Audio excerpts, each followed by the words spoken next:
Muy buenas tardes, bienvenidos y bienvenidas al 10º Coloquio Internacional de Investigadores en Diseño, 20 Semana Internacional del Diseño en Palermo. Esta semana funciona desde el jueves 24 de julio, hoy, al viernes 1 de agosto de 2025. Compartiremos durante esta larga semana 40 comisiones y más de 600 investigadores e investigadoras. Muy bien, en esta ocasión vamos a estar presentando el proyecto de investigación Diseño, Cultura Visual y Género. Este proyecto pertenece a la línea de investigación número 15, Cultura Material, Arte y Diseño, Reflexiones, Estrategias y Aportes. Y está desarrollado de manera conjunta entre la Universidad de Diseño y Tecnología, UDIT, de España, y la Universidad de Palermo, Facultad de Diseño y Comunicación. Voy a compartir pantalla para hacer una pequeñísima introducción a la comisión. Supongo que se ve y supongo que me escuchan.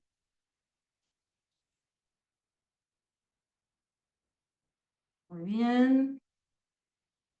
Diseño, cultura visual y género.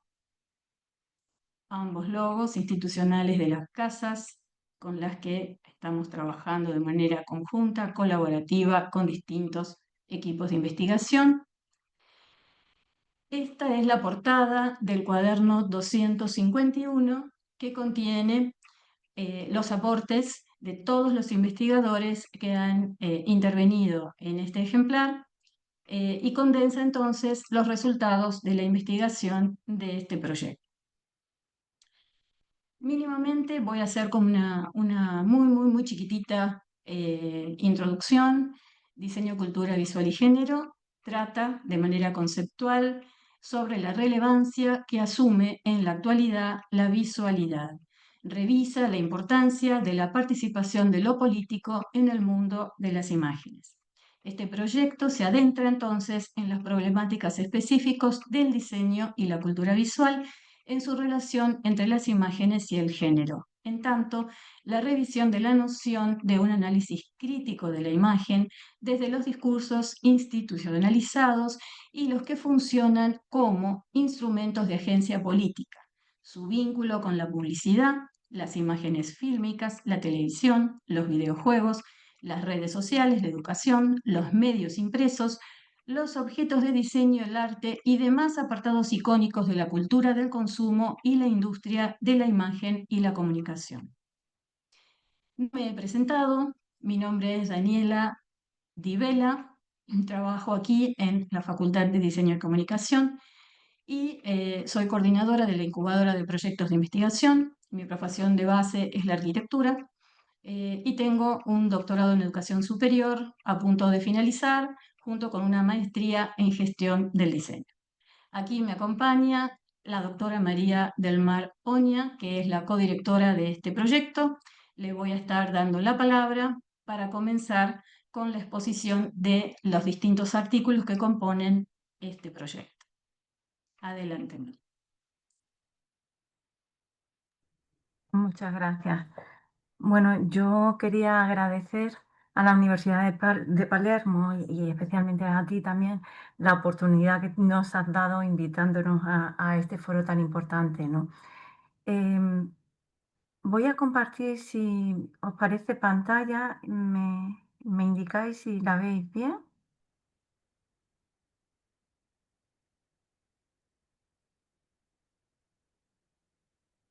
¿Se Se ve ve bien? perfecto, María. Sí, sí, se ve perfecto. Vale. Bueno, yo quería comentar un poco cómo surge este proyecto colaborativo de UDIT con la Universidad de Palermo y por qué con esta temática tan concreta. Bueno, en este proyecto hemos participado diferentes investigadoras e investigadores no solamente del grupo Genius, al cual yo represento, sino de otros grupos de Audit. Aquí está Eva y está María y ellas ya os contarán su grupo. En relación con el grupo Genius, pues trabaja tres pilares fundamentales. Uno es el diseño en relación a la historia del arte, el diseño desde sus inicios, actual y lo que viene, es decir, el futuro del diseño. Otro es la cultura visual y hablamos de narrativas publicitarias, de estereotipos de género, de arquetipos, etcétera, y el género como un factor, un elemento transversal que intentamos que esté presente en prácticamente todos nuestros proyectos para conseguir una mayor igualdad, ¿no? El género entendido como una construcción sociocultural. Estas son nuestras líneas de investigación que como podéis, bueno, no sé si se ven muy bien o no, pero bueno, bueno, pues tenemos líneas muy relacionadas, por ejemplo, con la necesidad de visibilizar a mujeres artistas, la necesidad de entender las imágenes, la idea de las imágenes como una herramienta de poder, ¿no? Y en este contexto es aquí donde surge esta posibilidad de colaborar con la Universidad de Palermo en esta publicación. Es una oportunidad que desde el grupo Genius se coordina, pero, insisto, participan otros grupos de la Universidad de Diseño, Innovación y Tecnología, que es UDIT, ¿vale? Bueno, no sé si voy muy rápido o no, pero ¿qué hicimos aquí? Bueno, coordinamos este monográfico con la Universidad de Palermo y la verdad es que se recopilaron artículos que Mm, de alguna forma investigaban diferentes líneas de investigación.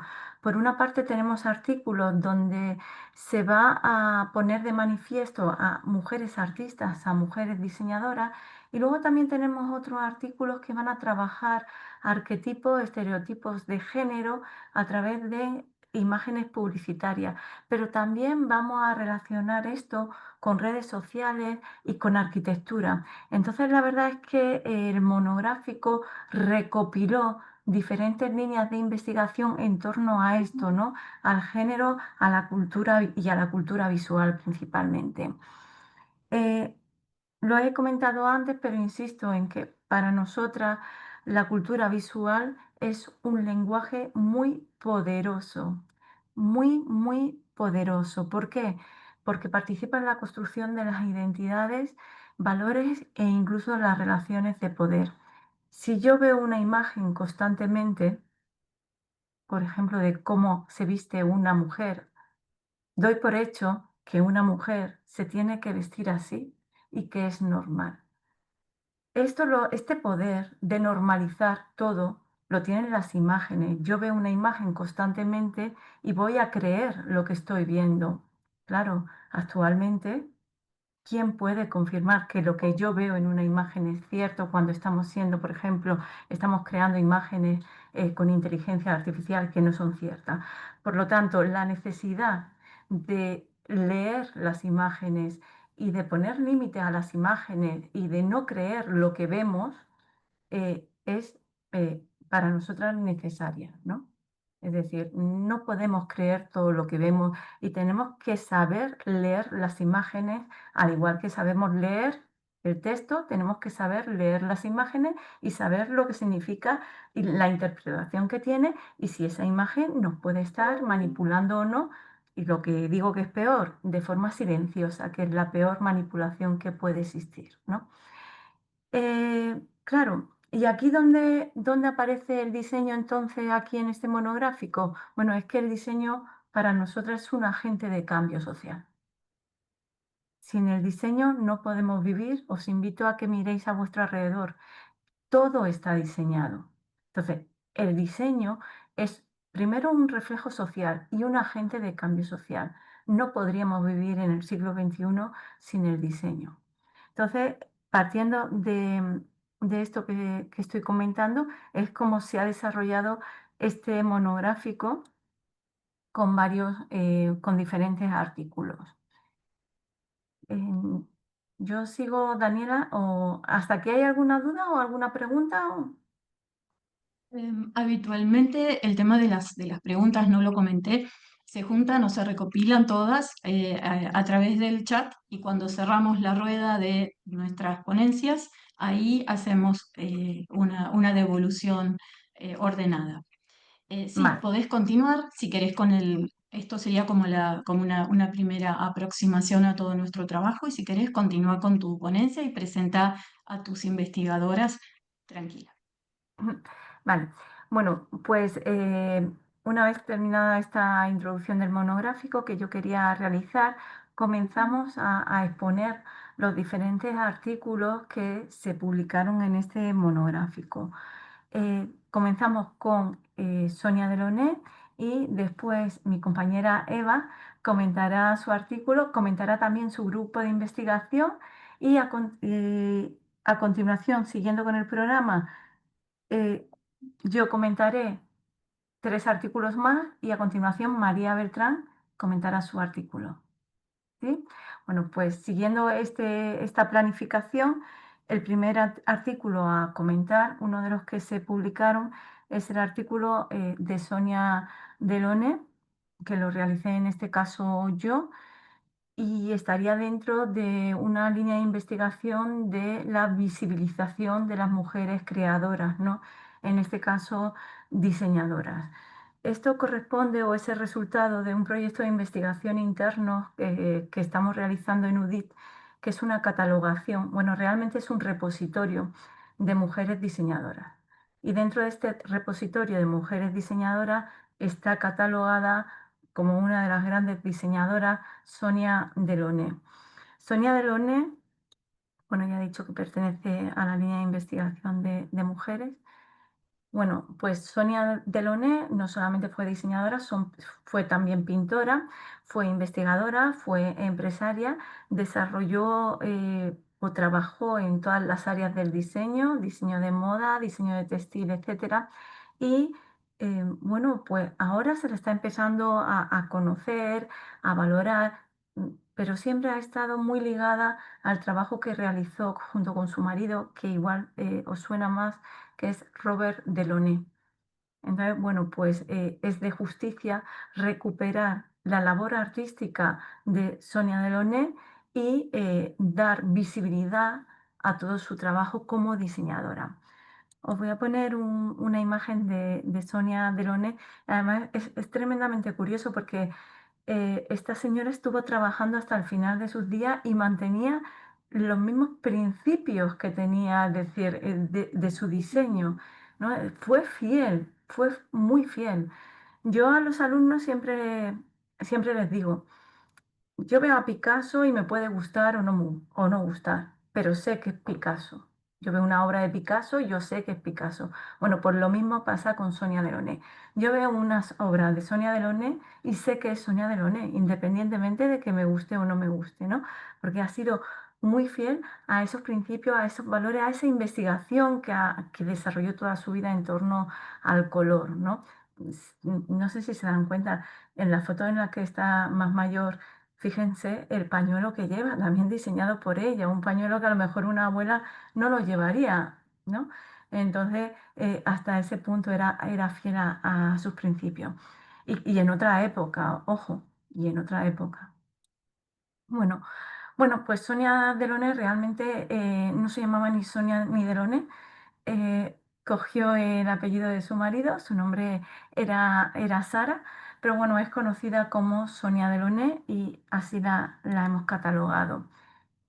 Bueno, en estos casos, cuando una mujer diseñadora, artista, coge el apellido de su marido, o adquiere por otra época y otros motivos el apellido de su marido, lo que hacemos es que la catalogamos con los dos apellidos, con el suyo propio y también con el de su marido, es decir, como la catalogamos 2 veces, ¿vale? En nuestro proyecto de investigación. Bueno, interesantísimo de Sonia Delaunay es que fue diseñadora de moda, diseñadora de tejido, diseñadora de libros, diseñadora gráfica, diseñadora de interiores, pintora, empresaria, investigadora, escenógrafa, etcétera, etcétera, etcétera. Todo ello en un contexto social donde la mujer no podía ser nada de esto. Entonces, ahí hay que darle las gracias, ¿no? Todas las que venimos detrás o hemos venido detrás, hay que darle gracias a estas mujeres pioneras que en su momento rompieron muchísimas barreras. Esta es una de las obras de pinturas, es una pintura, una de las primeras que hizo. Bueno, se trata de figuración plana y podemos ver algo que va a ser una constante en toda su obra, que son los colores, el uso de los colores, ¿no? Vemos influencias fauvistas, podríamos decir, ¿vale? Que ella va a seguir trabajando toda su vida. Bueno, vemos un desnudo muy cercano a las vanguardias, incluso con tintes expresionistas, ¿no? En ocasiones muy relacionados con las vanguardias. Sonia Delaunay, por circunstancias de la vida, tiene que irse a París y de París, bueno, pues va a venir a España huyendo pues de la guerra mundial y aquí en España va a desarrollar también un periodo muy fructífero en diseño. Bueno, este es desnudo amarillo. Y para nosotros es muy importante esta pintura, que es contraste simultáneo, donde vemos su investigación. Sonia Delaunay va a trabajar el movimiento a través de la contraposición de colores y formas. Es lo que se va a llamar simultaneísmo y que durante muchos años se le otorga a su marido, pero que hay que plantearse si esto fue de Robert o de Sonia Delaunay o de ambos, ¿no? Sí que es verdad que fue una trabajadora constante, una investigadora y que trabajó toda su vida con este concepto, con el concepto del movimiento de lo simultáneo a través del color. Lo vemos aquí también y lo vemos en todo lo demás. Esto que ven aquí es una colcha de cuna que hizo para su hijo. Es decir, no era una persona que diseñaba para vivir, era una persona que el diseño era su vida. Es decir, la propia colcha que hace para su hijo mantiene esta investigación con los colores, el movimiento y el contraste. Al igual que la chaqueta que vemos al lado. Trabajó en diseño textil con estos vestidos que a lo mejor hoy en día lo vemos y decimos que no lo podríamos poner, pero en 1913 a las señoras españolas no creo yo que le hiciera mucha gracia ponerse estos vestidos. Es decir, Sonia Delaunay de repente viene, comienza a diseñar, al menos en España, y comienza a diseñar unos vestidos rompedores para esa época. Esa época donde las mujeres van a ir en España vestidas de negro y con un moño en la cabeza. Entonces, es una mujer totalmente rompedora y su diseño es rompedor. Quería mostrar también algunos ejemplos de diseño editorial, bueno, diseño gráfico, donde ella va a combinar esto que he dicho yo de los colores y del movimiento, pero también con otra pasión para ella muy importante, que es la poesía y la prosa. Para ella también la literatura va a ser muy importante y la va a combinar tanto literatura como pintura y hace pues creaciones de este tipo. Este es otro ejemplo. Este es un ejemplo de su paso por España, que son, bueno, pues una pareja de flamencos tocando la guitarra. Y luego, por ejemplo, tenemos otros ejemplos de traje o vestuario para escenografía, bueno, para obras de teatro. En este caso, para una obra que se llamaba Cleopatra. Presentar este vestido en una obra de teatro en esta época, con los senos que aunque no se ven, están al aire, esto es, para ese momento es una ruptura total con la sociedad y con todo. ¿M? Debía de ser una mujer bastante valiente. Esto es un interior que ella también lo hizo, es un teatro, pero lamento, solamente tengo la imagen en blanco y negro. También trabajó el diseño de interiores y también para esta época fue una mujer muy adelantada porque creó su propia empresa. Entonces, creó su propia empresa con sus diseños. Hoy sería normal que una chica que hace diseño creara su empresa con sus diseños, pero es que estoy hablando de 1921. Entonces, esto es una innovación total. Bueno, y esto yo lo quería poner, este es el interior de su casa para que ustedes vean cómo ella era diseño. Sí, el interior de su casa era como su obra artística también. ¿M? Este es un escaparate de una de sus tiendas, tuvo varias. Este es un cuadro donde podemos ver en el propio cuadro sus propios diseños de moda. Bueno, y aquí vemos algunos diseños. Bueno, algo muy curioso es que ella posaba con sus diseños y se hacían fotos. Hoy sería normal si hubiera Instagram, ¿no? Vamos, que hoy es normal en Instagram, pero en esta época no. Entonces, ella era su propia modelo, esa mujer valiente que se ponía sus propios modelos y se fotografiaba. Y vemos desde abrigo hasta sombrilla, todo tipo de tejido, etcétera. Esto es para un teatro también. Y estos son telas, diseño de telas que también realizó diseño de tela. De hecho, cuando se quedó viuda, eh, para poder mantener a su hijo y ella, tuvo que trabajar bastante en este tema de diseño de textil. Y una obra muy característica de Sonia y muy personal es esta. Se denominan vestidos poemas y son diseños de moda, pero con literatura, con poesía, ¿no? Muy ligada que estaba ella también al movimiento Dada. Entonces, una suma de vanguardias artísticas, de riquezas culturales, donde se crean estos productos nuevos que son los vestidos poemas. También muy atrevidos, ¿eh? Tenemos algunos ejemplos y luego, bueno, pues zapatos, bolsos, sombrilla e incluso coches. Diseñó coches, estoy hablando de 1925. ¿M? Todo un adelanto para la época. Y aquí la tenemos muy mayor ya, pero no sé si se dan cuenta, está pintando. Y está pintando lo mismo que ha pintado toda su vida y lo que ha defendido, ese movimiento a través del contraste de los colores y de las formas geométricas. ¿M? Y hasta aquí mi homenaje que yo quería hacer a Sonia Delaunay. Con esto le doy la palabra a Eva con su artículo y yo dejo de compartir, ¿vale? Eva, cuando quiera. Gracias, ¿eh? Vale, muy bien, María del Mar. Muchas gracias. A ver, voy a compartir yo por aquí. ¿Qué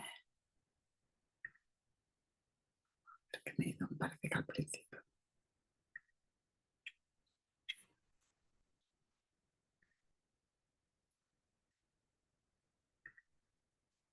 A ver.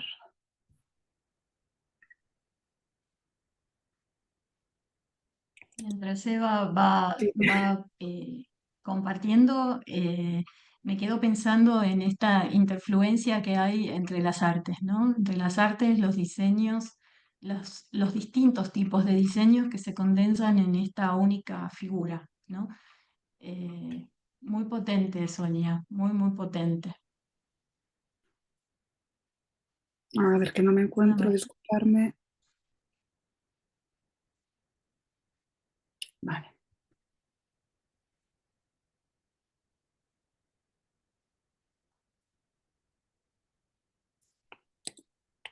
Continuando un poquito, luego de que presentan ahora Eva y María, seguramente retomará la palabra María del Mar y completará un bloque de artículos y a continuación de ella reseñaré algunos más para completar toda la publicación. Adelante. Vale, ya lo tengo, disculparme. No, Bueno, por favor. antes de nada, agradecer a Daniela Di Vella y a María del Mar Martínez Oña la oportunidad de participar primero en el cuaderno 251, así como poder compartir hoy con todos ustedes en este coloquio pues, el artículo con el que participé. Bueno, soy Eva Santín, soy doctora en Bellas Artes, docente e investigadora en la Universidad de Diseño, Innovación y Tecnología UDI. Y bueno, desarrollo mi actividad investigadora en el grupo EXIT, que se llama Innovación y Tecnología desde y para la educación, la cultura y la sociedad. Un nombre un poco complicado.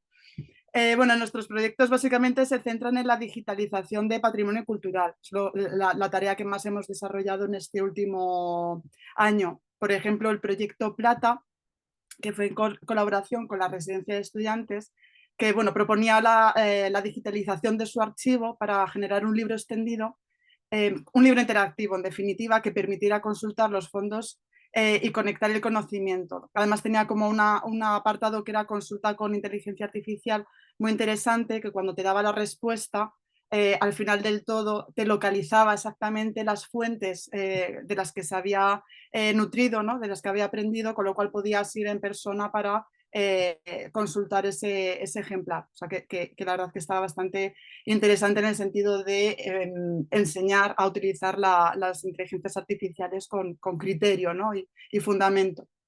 Y luego esta metodología que utilizamos de digitalización no solo se centra en lo que son fondos bibliográficos, sino que también proponíamos su uso en otro tipo de patrimonios, por ejemplo, arquitectónicos. También teníamos un proyecto para digitalizar los espacios de la propia residencia. Y bueno, la idea es básicamente utilizar realidad aumentada para de repente llegar a una de las habitaciones, a la número tal, pues quién se hospedó en esta habitación, ¿no? De que te cuente un poco la historia y conectar luego con lo que es el archivo bibliográfico. O sea, que es un proyecto que se ha ido extendiendo. De hecho, ahora estamos con otra patita abierta, que sería la digitalización de proyectos expositivos que suelen ser temporales, y planteábamos visitas virtuales también interactivas en las que se incluía información adicional, pues por ejemplo entrevistas con el artista. Entonces para mí muy interesante, ¿no? O sea, puedo ir a ver una exposición y de repente pues con el móvil tener el propio artista que me está contando pues los problemas que tuvo para hacer esa obra, por ejemplo, ¿no? Entonces, bueno, es un tipo de metodología de digitalización cultural que estamos implementando en distintos ámbitos, por decirlo así. Y luego, bueno, aparte de esto, entre mis líneas de investigación, pues claro, hay una parte que es transferencia de conocimiento, pues como investigadora y docente va un poco de la mano. Entonces, la mayor parte de las asignaturas que imparto en UDIT están dentro del grado de animación.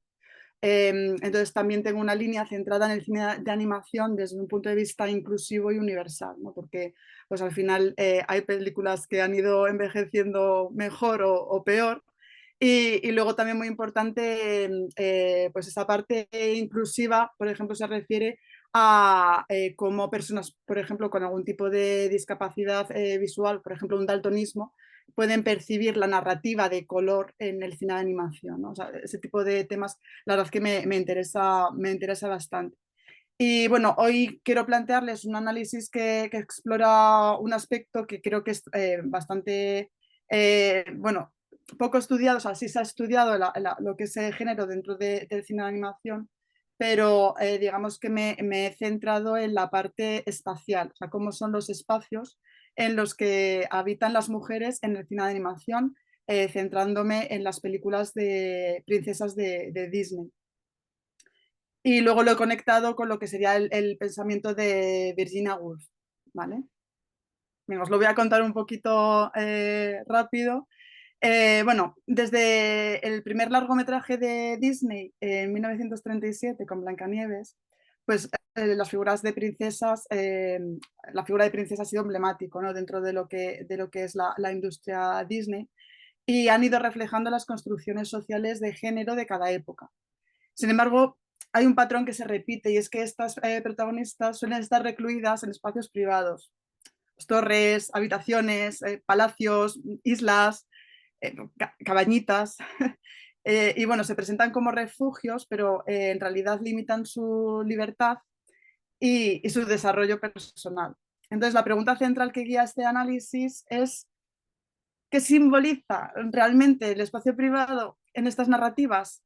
Y la preocupación principal, y más como madre, sería pues qué mensaje obtienen de ellas nuestras niñas y niños. Para responder a esta pregunta, el estudio se apoya en la obra de Virginia Woolf, titulada Una habitación propia, ¿no? Pues esa gran obra de la literatura. Woolf plantea que para que una mujer pueda crear y desarrollarse, lo que necesita es un espacio físico propio y libertad económica, ¿no? O sea, esa independencia económica digamos que del elemento masculino, ¿no? Bien sea de la figura paterna o de la figura del marido. Este espacio no es solo un lugar material, sino un símbolo de autonomía y libertad intelectual. Sin embargo, las películas de animación, estos espacios propios, pues, se transforman en prisiones simbólicas, reflejando las limitaciones impuestas por esta sociedad patriarcal. Históricamente el hogar ha sido considerado de dominio femenino, pero también un espacio que puede proteger y al mismo tiempo confinar. Autoras como Simone de Beauvoir nos recuerdan que el espacio privado puede ser una cárcel simbólica para las mujeres. Y bueno, Gastón Bachelard, que tiene pues, el tema de la fenomenología de los espacios, que es muy bonito, ¿no? La poética del espacio, habla de la habitación como refugio, como nido, pero también pues, un lugar que separa al sujeto del mundo exterior. Y Disney, bueno, recoge estas ideas en las princesas, que aunque protegidas, pues viven confinadas y privadas de esta autonomía. He dividido el análisis de esta evolución en Disney como en tres periodos diferenciados, que primero tendríamos las princesas tradicionales como pues, Blancanieves, Cenicienta y Aurora en La Bella Durmiente, que son personajes pasivos, están encerradas en espacios domésticos, están esperando a ser rescatadas por un héroe y bueno, sumisas y definidas en gran parte por su conformidad con las normas patriarcales. Luego, ya las princesas de los años 90, como Ariel en La Sirenita o Bella en La Bella y la Bestia, y Jasmine en Aladdin, que muestran una mayor autonomía y rebeldía, pero bueno, aún dependen de figuras masculinas y enfrentan limitaciones. Y ya por último, las princesas del nuevo milenio, como Rapunzel en Enredados y Elsa en Frozen, y más actual Vaiana, que sí que vemos que luchan activamente por su libertad y bueno, intentan controlar su propio destino. Y bueno, atendiendo a algunos ejemplos más concretos, pues en Blancanieves, Cenicienta y Aurora vemos su encerramiento como mujer doméstica y bueno, muy curioso el símbolo de la escoba que se va a repetir, ¿no? Es una especie de elemento que aparece sí o sí en las películas de princesas. Y bueno, pues su labor es lo que es la limpieza, servicio del hogar, según los roles tradicionales de su época. Jasmine o Ariel, que representan su aislamiento como pues, una forma de control sobre su vida y su futuro por parte de la figura paterna, que también es una constante que se va a repetir. Y bueno, Bella, en cambio, se siente atrapada en lo que sería su pueblo, o sea, es un poco como extender, ¿no? Del espacio propio de la habitación a el espacio más amplio, pero aún así que sigue restringiendo su desarrollo, por decirlo así. Y en este caso, Bella en el pueblo, pues la limitación sería un poco las expectativas sociales que hay con respecto a ella. Y luego, paradójicamente, cuando sí que tiene un encerramiento literal en una habitación, es cuando sí encuentra esa libertad, ¿no? La lleva a la libertad a través de esa gran biblioteca, ¿no? O sea, en la que puede seguir creciendo y desarrollándose intelectualmente. Luego, por otra parte, Rapunzel y Elsa experimentan una desconexión profunda con el exterior. Aquí se ve otra vez a Rapunzel con la escoba, ¿no? Haciendo ese guiño a las princesas originales. Bueno, Rapunzel está encerrada durante años en una torre, o sea, vive totalmente confinada, totalmente aislada del exterior, hasta que decide pues, no esperar al héroe y buscar un poco qué hay más allá. Y luego, pues Elsa, que está confinada en una habitación para controlar sus poderes, pues al final es una limitación psicológica muy fuerte y termina escapando, ¿no? Escapando y huyendo de ese entorno.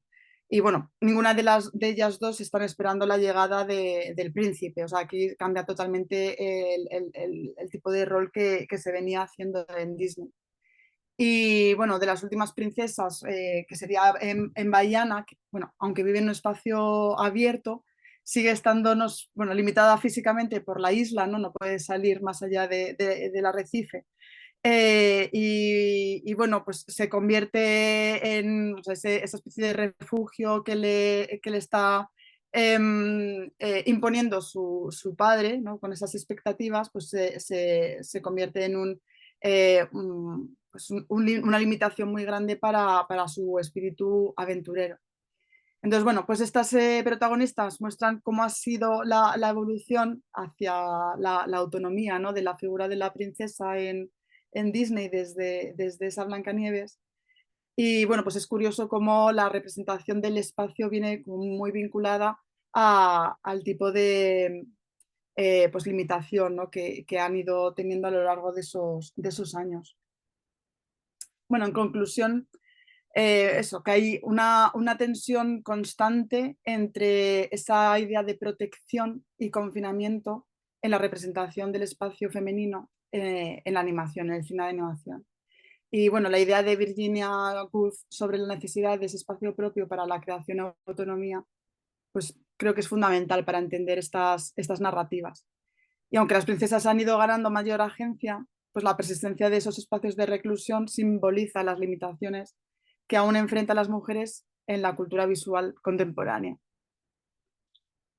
Y bueno, pues eso sería un poco la idea de esta propuesta, de este artículo, ¿no? O sea, navegar por toda la evolución en Disney a través de estos espacios. Y nada, que espero que os haya resultado interesante esta lectura y bueno, pues muchísimas gracias. Buenísimo, Eva. Muy bueno. Venga, dejo de compartir por aquí para que podamos continuar. Bueno, pues sigo yo y en este caso presento, muchas gracias Eva, presento los artículos de nuestras compañeras que hoy no han podido asistir. Entonces, bueno, lo voy a intentar hacerlo lo mejor posible, aunque algunas temáticas no son mi línea de investigación, pero bueno, voy a intentar explicarlo lo mejor posible. Vuelvo a compartir, ¿vale? Y lo veis bien, ¿verdad?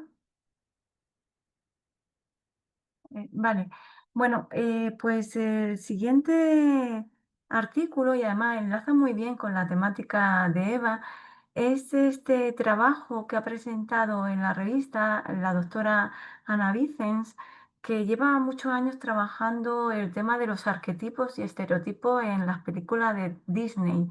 Lo que pasa que en este caso lo que hace, o en este artículo, es de alguna forma justifica cómo la sociedad y concretamente la publicidad de las marcas de moda de lujo utilizan, se aprovechan de estos arquetipos que todos reconocemos, a la bruja, a la princesa, para vender sus productos, ¿no?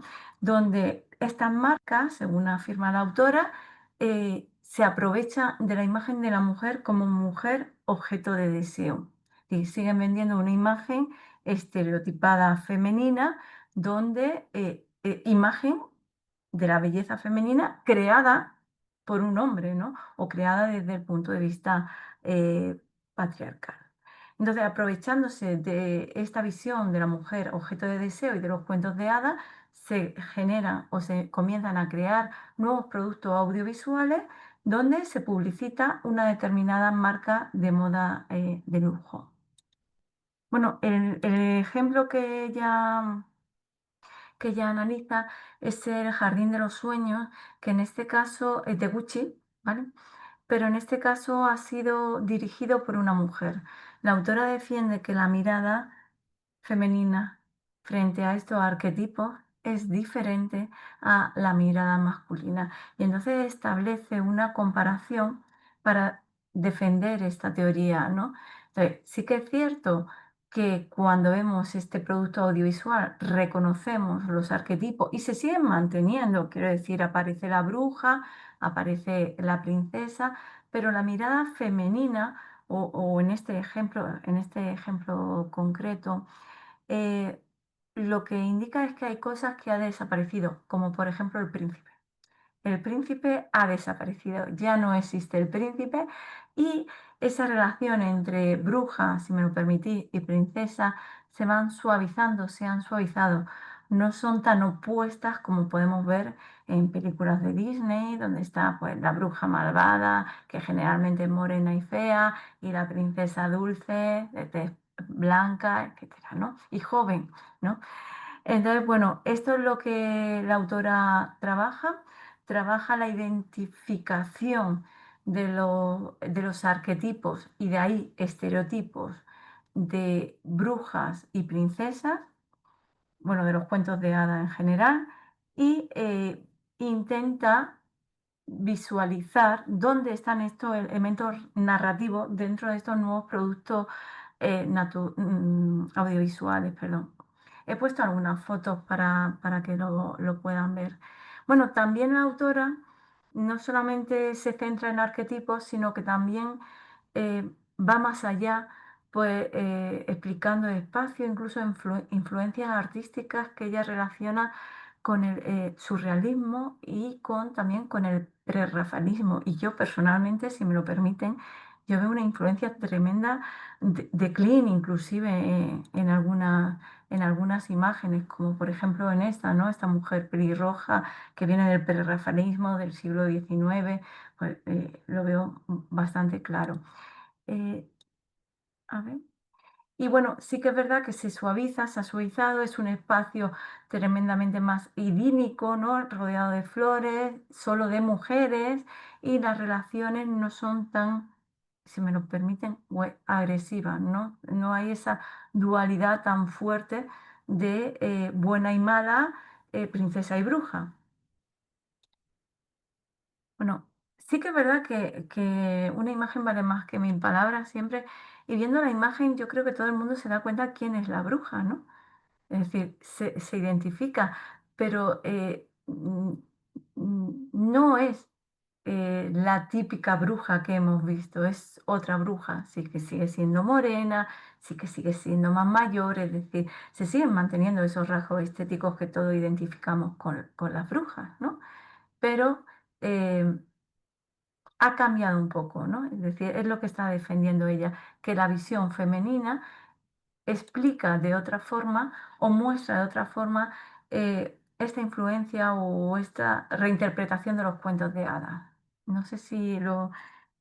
y luego quería seguir, y ya voy muy rápido, con el artículo que presenta Eva Hurtado. La doctora Eva Hurtado es doctora en arquitectura y en su artículo realiza un perfecto recorrido histórico de la evolución de la enseñanza para mujeres en España y con ello a las pioneras arquitectas, de quiénes son o quiénes han sido las primeras mujeres arquitectas, dónde están, las queremos conocer. Y eso es lo que hace y mantiene y realiza, bueno, el artículo no he dicho, se llama una casa propia.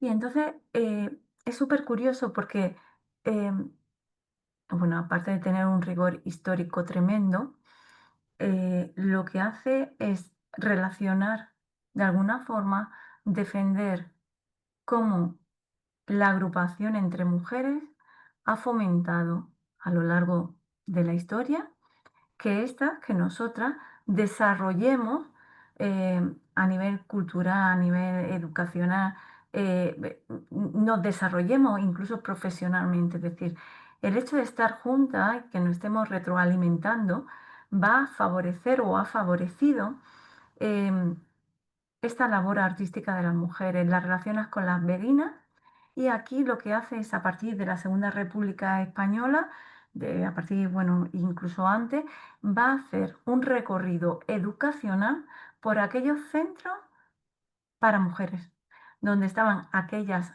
chicas que querían estudiar, pues desde la institución libre de enseñanza, pasando por la residencia de estudiantes que además antes ha comentado Eva, etcétera, defendiendo que este contexto de agrupación femenina favoreció el desarrollo profesional de estas mujeres, teniendo en cuenta el problema que es o que tuvo que ser mm, ir a la universidad, sacarse una licenciatura de arquitectura en los años 20 en España, ¿no? Quiero decir que todo hay que verlo en su contexto histórico. Bueno, este artículo está documentado también con fotografías originales. Esta es una de ellas, donde podemos ver la idea que yo comentaba antes, ¿no? De todas pues leyendo o todas enriqueciéndose mutuamente, ¿no? Lo vemos aquí jugando todas ellas también. Y en este recorrido histórico que hace, afirma que ninguna mujer había estudiado arquitectura en España hasta el año 1931. Entonces, a partir del año 1931, cuando aparecen las solamente cuatro primeras mujeres arquitectas en España, y además es muy curioso porque sí que es verdad que ella hace un riguroso análisis, pero claro, no todas estas mujeres terminaron esa carrera y pudieron ser arquitectas. Curioso, porque la sociedad en esta época, estamos hablando de la Segunda República Española, luego en España hay una guerra civil y, y hay una dictadura. Entonces, estas mujeres podrían tener las licenciaturas que quisieran, pero vivieron en una dictadura. Entonces, esto es tremendo, quiero decir, es un tema espectacular. A estas mujeres también están catalogadas dentro de la red que estamos haciendo de mujeres diseñadoras, y yo creo que si me lo permitís, voy a decir su nombre porque creo que es necesario visibilizarla. Matilde Ucelay, Eulalia Urcola y Cristina Gonzalo. Esas son las tres primeras, ¿vale? He dicho cuatro, no son tres, perdón. Y luego ya, bueno, pues veis que aquí empieza a desarrollar la labor de estas mujeres, es decir, va una primera generación, después pasa a una segunda generación y va a desarrollar la labor artística de estas mujeres que, insisto, no todas luego ejercieron como arquitectas por diferentes circunstancias. Esta es una foto también real, que a mí me gustan mucho las imágenes, porque muestran a todas ellas pues leyendo, estudiando, sí, aprendiendo, formándose, desarrollándose, ¿no? Claro, eh, esto sería hoy normal, pero es que estamos hablando de otra época, ¿no? Esta foto de 1930. Y luego, bueno, de las estudiantes hubo 10 entre 1931 y 1948 y solamente 8 pues llegaron a terminar la carrera y a desarrollar el título. La autora las desarrolla y desarrolla también su obra artística en este artículo, al que invito a todo el mundo a leer porque verdaderamente a nivel histórico es una joya, ¿no? Entonces, bueno, estas son las imágenes reales de ella, de las primeras, las pioneras arquitectas españolas. Y bueno, con esto termino el artículo, perdón, de Eva Hurtado. El siguiente artículo que presentamos está muy relacionado con la línea de investigación de estereotipos de género. Es de la doctora Julia. Y es un artículo que yo, cuando lo leí, me paré a pensar, porque vamos a una tienda, sobre todo aquellas que somos madres, y vamos buscando las camisetas para niño y para niña, y a lo mejor no nos damos cuenta porque normalizamos que la de mi niño lleva un dragón y la de mi niña lleva una mariposa, y no nos damos cuenta y lo compramos. Y entonces, en este artículo, Julia lo que va a hacer es analizar los estampados para niños, pero estamos hablando de niños que todavía no tienen claro esto del género, pero que ya desde pequeño se le está vistiendo de una determinada manera que está indicando cuál tiene que ser su género. Entonces, lo que hizo Julia para analizar estos estampados en camiseta, estamos hablando de niños muy pequeños, entre pequeñitos hasta los 8 años, ¿vale? Niños y niñas. Entonces, se centró en dos empresas importantes, que son Zara y H&M. Cogió una muestra muy amplia de camisetas en esta edades y estuvo comparando. Claro, y cuando leemos este artículo y vemos los resultados, pues es un artículo que dice, bueno, vamos a hacer un punto y aparte y vamos a pensar un poco, ¿no? Y lo estamos haciendo de forma inconsciente. Yo ahora quiero comentar algo, pero bueno, en total analiza 517 camisetas, que son las muestras que había en la página web de Zara y de H&M, ¿vale? Es decir, que son bastantes camisetas. Y fijaros, esto, por ejemplo, de niñas de 2 a 8 años, pues bueno, pues vemos animales tan bonitos y mágicos como el unicornio, las mariposas, los conejitos, las gatas sirena. de ficción, pues Pikachu, Hello Kitty, princesa, etcétera, ¿no? Flores, helados, corazones, lazos, bueno, de niña. Son motivos decorativos, entre comillas, para niñas o que la sociedad asimila con las niñas. Claro. Y, y para niños, bueno, pues vemos que ya pues hay dinosaurios, hay grandes animales africanos, hay dragones, para las niñas no, pero para los niños, es decir, para las niñas unicornios y para los niños dragones. Ya estamos viendo una diferencia temática importante, ¿no? Reptiles, etcétera, y cuidado, porque hay deportes, pero para las niñas no hay deporte. Creo que esto es para pensar. Creo que esto es para pensar. Si tú a una niña desde que es pequeñita no lleva ninguna camiseta de deporte, igual, y su hermano sí, igual da por hecho que no es algo que va con ella, digo yo. Porque hasta donde yo sé, el deporte no debe de tener género, ¿no? Entonces, es súper curioso, ¿no? Porque, bueno, pero es que sale, es decir, esto sale, le sale prácticamente en todo, es decir, no solamente los más pequeños, hasta 8 años, pero los más chiquititos, es decir, los de 18 meses a 6 años, vemos lo mismo. Por favor, miren la tabla de deportes. En las niñas, que es la tabla de arriba, ni uno, ni un ejemplo. No había ni una camiseta en estas 2 empresas donde hubiera un estampado de deporte para la niña. Sí que había gallinas, perros, conejos, mariposas, Barbie también había, violín, sí, pero deportes no. Y sin embargo, para los niños que pueden ver en la tabla de abajo, pues ahí no hace falta que lo comenten. Yo creo que se ve que es bastante visible. Es decir, si seguimos manteniendo esto, si seguimos manteniendo esto, lo normalizamos. Si lo normalizamos, vamos, yo la primera como madre, a comprarle una camiseta a mi niña y voy a la sección de niñas y cojo las que hay para niñas. Y estamos normalizando algo que a lo mejor no es normal, es que mi hija a lo mejor sí que quiere llevar una camiseta de tenis, ¿no? Entonces, este artículo trabaja y estudia los estereotipos de género a través, en este caso, de las camisetas infantiles, ¿no? Y es un artículo que, independientemente de estos resultados que yo estoy mostrando aquí, creo que es importante porque es un artículo que nos dice, para, punto y aparte, vamos a pensar esto, vamos a pensar esto, porque el diseño es innovación social y yo aquí, en este diseño de estampado para niños y niñas, no veo innovación social, todo lo contrario. Entonces es un artículo para pensar, o por lo menos a mí sí que me hizo pensar. Bueno, estos son algunos ejemplos. No tengo la imagen en color, lo lamento, pero nos podemos hacer una idea. Pues, por ejemplo, el unicornio, vamos, este unicornio para niña, dulce, frágil, bonito, de niña. Y vemos el de niño abajo, que es un dinosaurio, también dulce y amable, ¿no? No, no, no lo es. Algo no estamos haciendo bien. ¿Mm?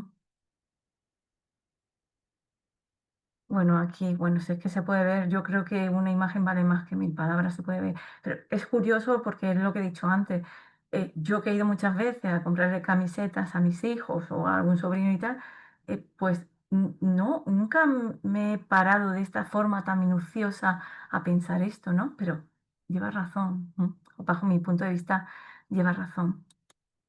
Aquí vemos, bueno, las flores, pues por ejemplo, este tipo de flores redonditas no existe para los niños, pero es que a lo mejor hay niños que les gusta llevar flores. Es que no tenemos que indicarle a un niño pequeño que no tiene que llevar flores, todo lo contrario, puede llevar lo que quiera. ¿M? Pues bueno, vemos aquí las flores. Paso rápido, ¿vale? Porque no quiero que se alargue. Y bueno, esta es ya temas deportivos, solamente hay una línea porque la línea femenina no existe. Las niñas no parece que no tienen derecho a practicar ningún deporte, según esto, ¿vale? Entonces, bueno, es un artículo que recomiendo eh, para pensar. Y mi siguiente artículo era de María y de Monse, Era un artículo, bueno, ella lo va a explicar mejor. María, te voy a dar Sí, la sí, sí. palabra. No sé si quieres compartir algo. No, da lo mismo, ya que te has tomado la molestia, es que, perdonad, en el último momento he podido No pasa nada. conectarme porque me han ayudado con los niños a estas horas. Entonces, nada, muchas gracias por la oportunidad de haber podido publicar en este número. Y bueno, pues como ha dicho María del Mar, que nada, puedes ir pasando, yo improviso más o menos el texto que tengo, con lo que yo soy María Beltrán, que ahora mismo estoy dirigiendo un grupo de neuroarquitectura. Mi formación es en arquitectura, pero hice el doctorado en urbanismo. Entonces, bueno, pues veréis que es un caso de análisis un poco distinto que el resto de las publicaciones. Está en el campo del urbanismo y luego mi compañera coautora, Montserrat Pichel, eh, que es de diseño de producto. Y bueno, pues ahora os contaré el análisis que hemos hecho. Realmente, bueno, pues el artículo analiza un parque que está en Copenhague y que ha recibido muchos premios, bueno, es así muy colorido y fue diseñado junto con un montón eh, de gente de distintos países y culturas que forman parte de este barrio y entonces ha recibido muchos premios por su inclusividad, por su multiculturalidad. Y entonces es curioso porque se ha convertido también en un fenómeno en Instagram, lo utilizan, bueno, incluso Instagramers famosos de ahí de Dinamarca para publicar imágenes suyas en redes sociales. Eh, entonces, no sé si ¿tienes alguna imagen, María del Mar? Aquí. Bueno, pues veréis que el parque se divide, sí, en tres, tiene como un diseño así muy, muy llamativo, ¿no? Y entonces, realmente el estudio, pues basándonos en conceptos de estetización del espacio, construcción de identidades, pues lo que intentamos es analizar este cambio, ¿no? Esta interpretación tan diferente que se hace del parque en redes sociales frente a el parque real, que es un lugar multicultural, bueno, pues que como digo, ha recibido muchos premios precisamente por ese aspecto. Y a ver, ¿tienes alguna de las gráficas? Aquí. Entonces, bueno, hemos llevado a cabo un análisis cuantitativo donde nos analizamos 1.500 imágenes de Instagram, todas publicadas en abierto. Y entonces, bueno, pues fuimos viendo qué zonas aparecían más.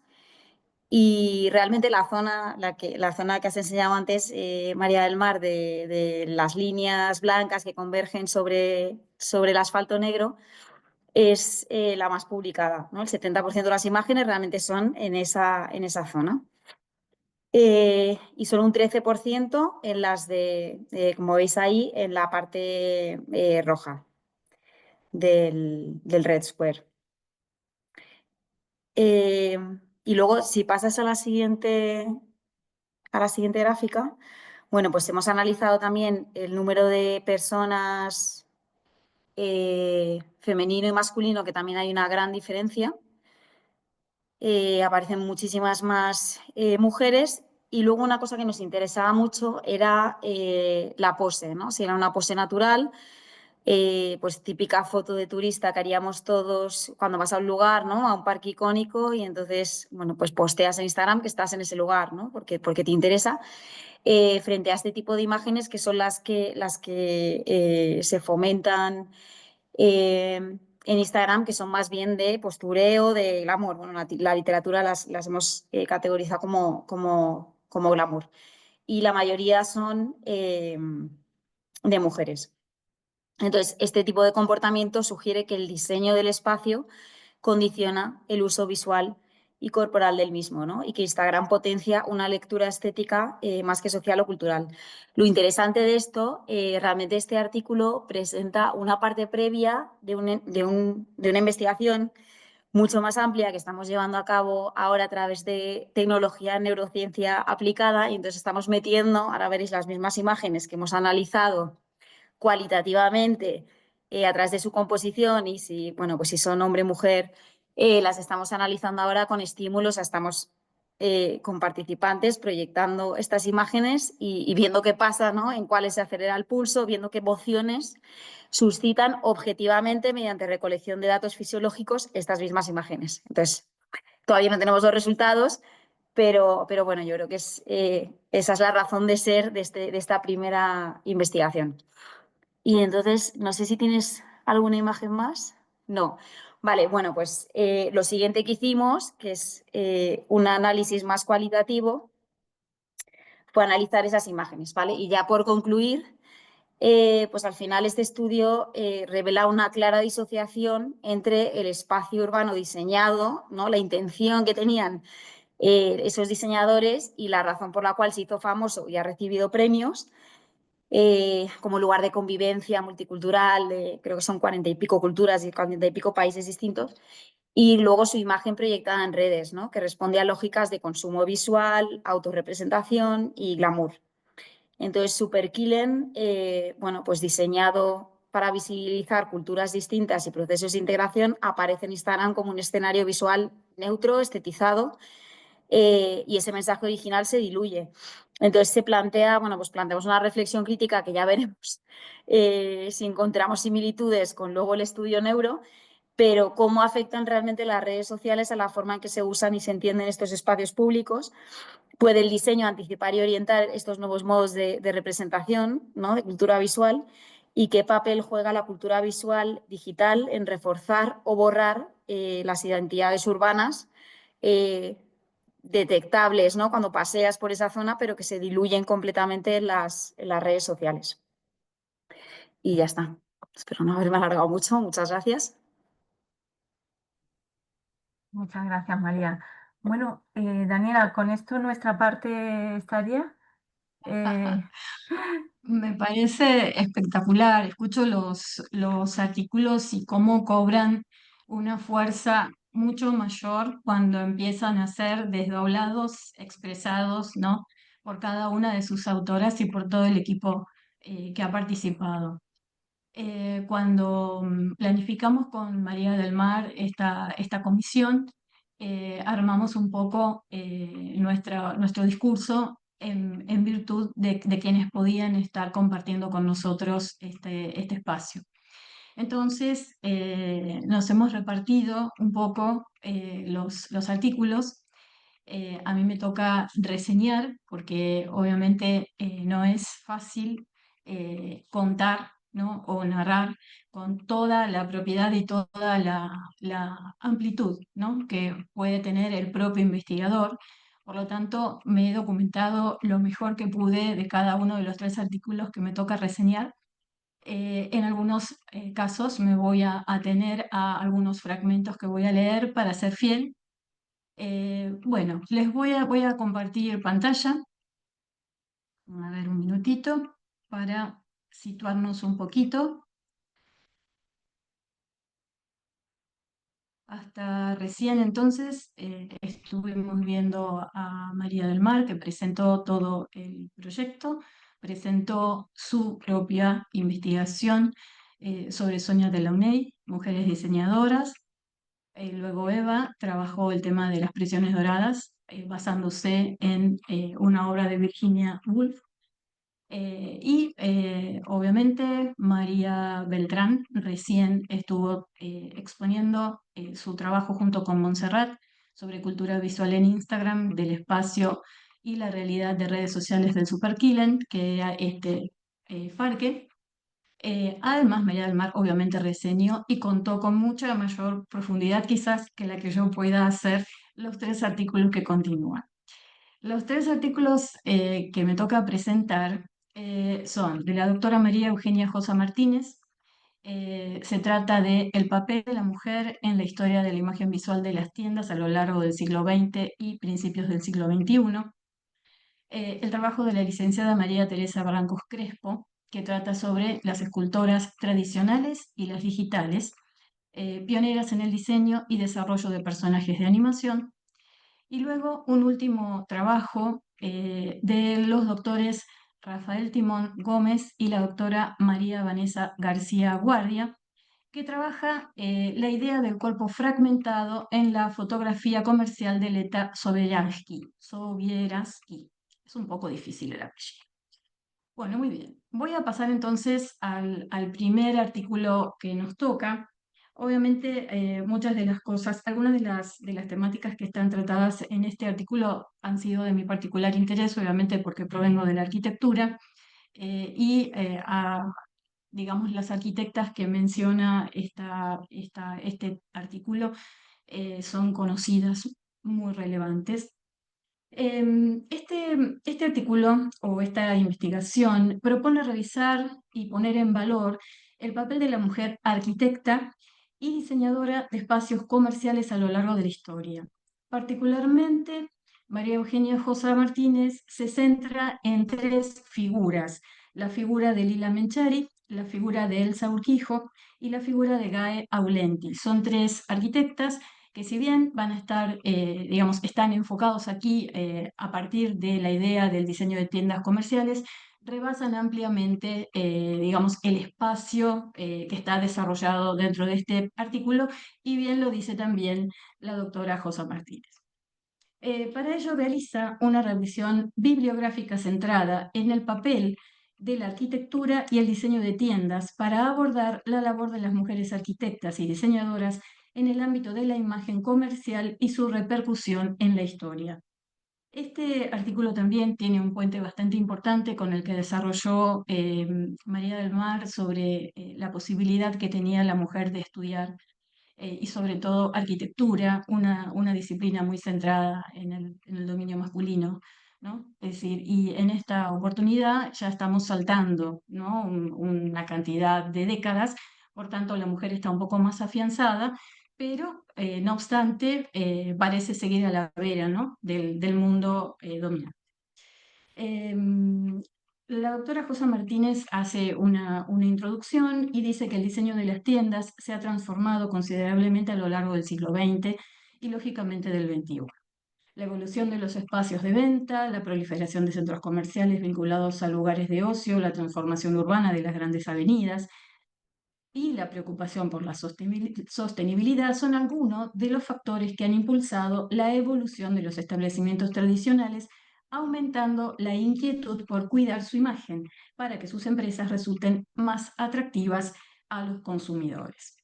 Así entonces, una vez que ella sitúa el lugar que tienen las tiendas y el diseño de tiendas dentro del mundo de la arquitectura y el avance que tiene el mundo comercial, define de qué se trata el visual merchandising. Y aquí dice que la arquitectura va a tomar un papel protagónico en la identificación de las marcas, creando imágenes únicas capaces de distinguirlas frente a la competencia.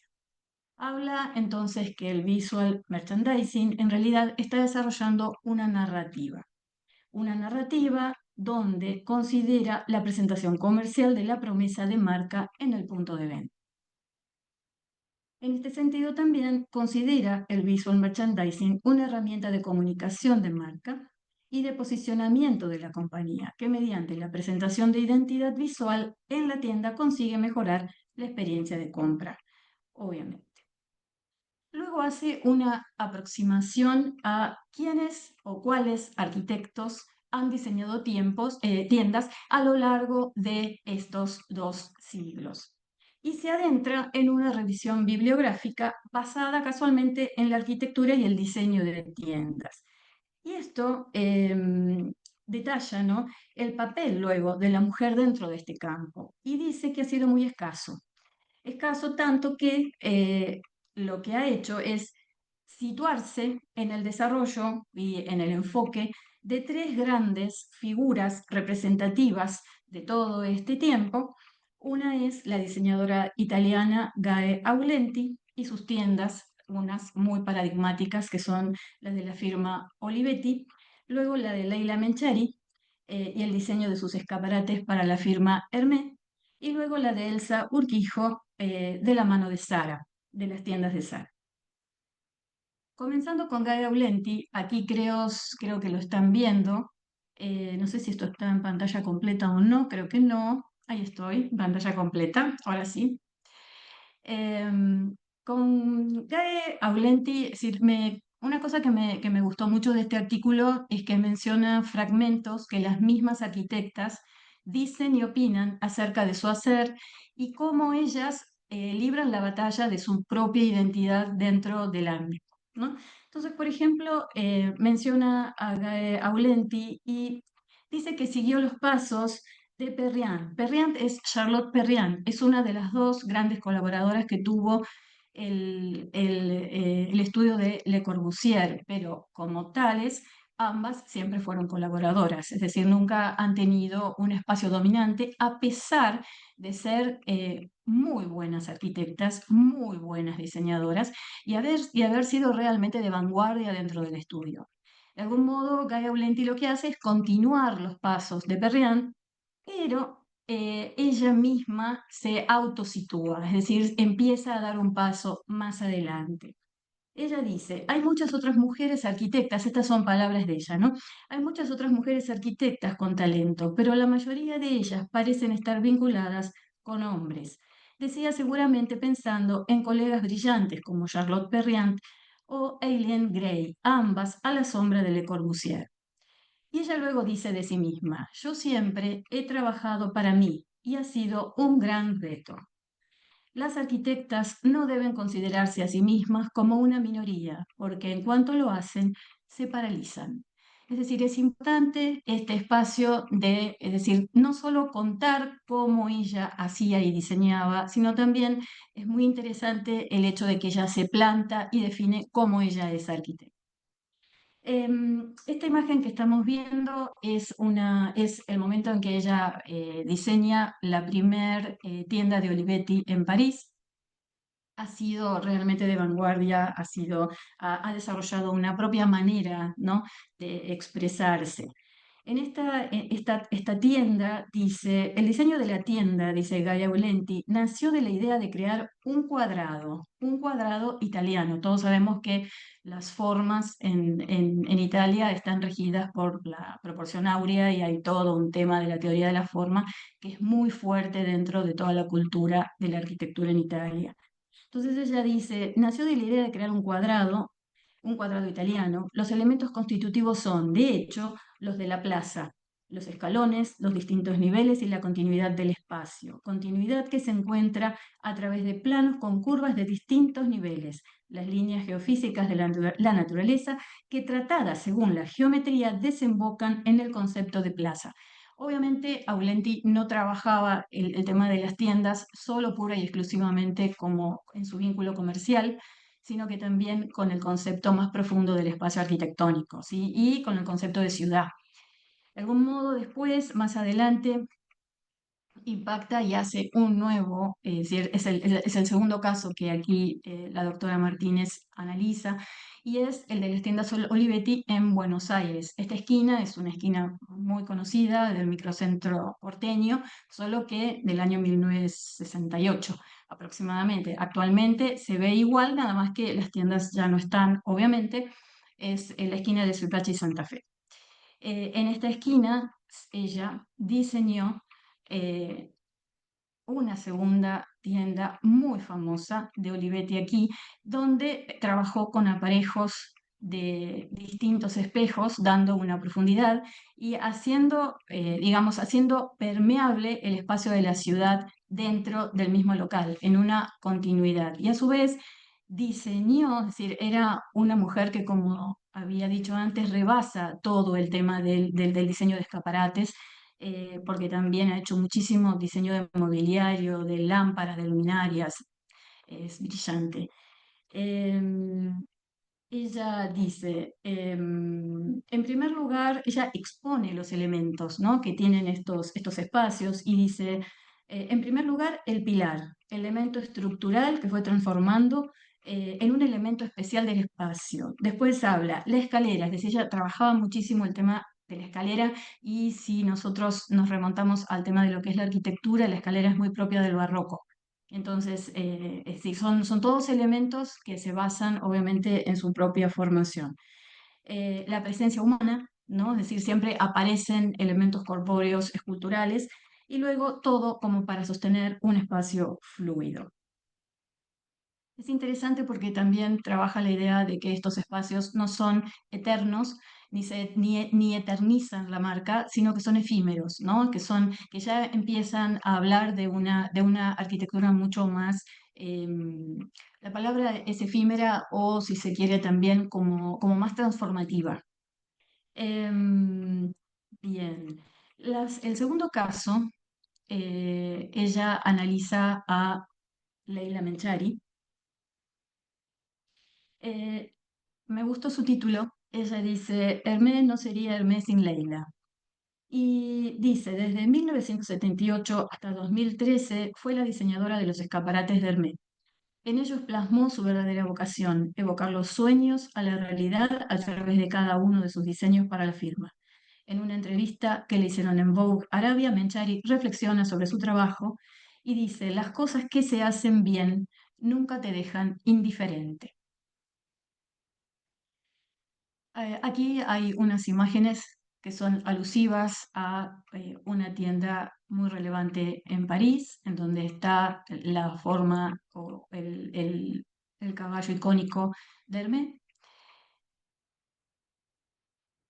Imágenes de su puesta al público y luego una segunda imagen de una tienda en Arabia muy propia del origen tunecino de Leila.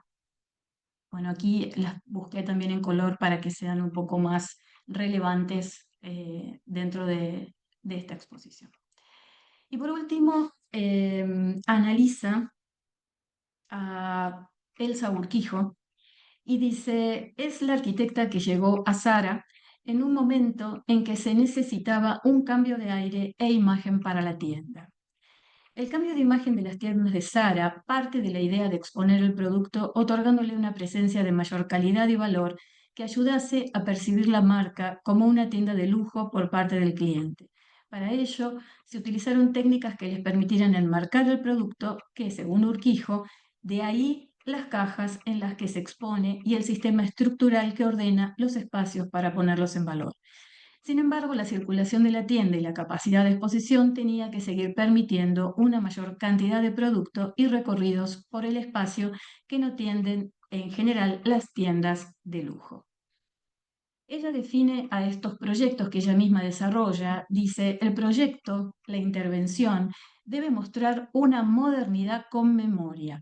La intención es crear un espacio con el tiempo, no solo con materiales, texturas, iluminación o volúmenes, sino con el tiempo. Es interesante esto de que el tiempo empieza a fluir dentro del espacio.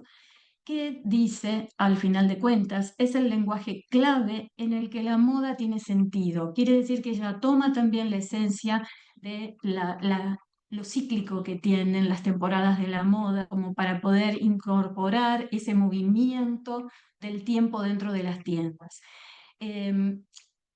Rescato y mucho de este artículo que cada una de estas mujeres expresa su identidad, ¿no?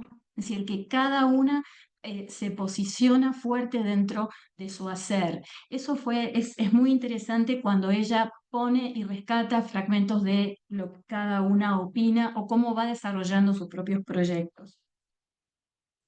Por último, dentro de las conclusiones, y ya cerrando este primer artículo, dice, esta investigación realizada a partir del análisis bibliográfico específico del tema ha permitido, por un lado, poner en valor el papel de la mujer arquitecta y diseñadora de locales comerciales a lo largo del siglo XX, y por otro, ofrecer algunas conclusiones acerca de los rasgos identitarios del diseño de tiendas, obviamente agregaría de la mano de la identidad de cada una de estas mujeres.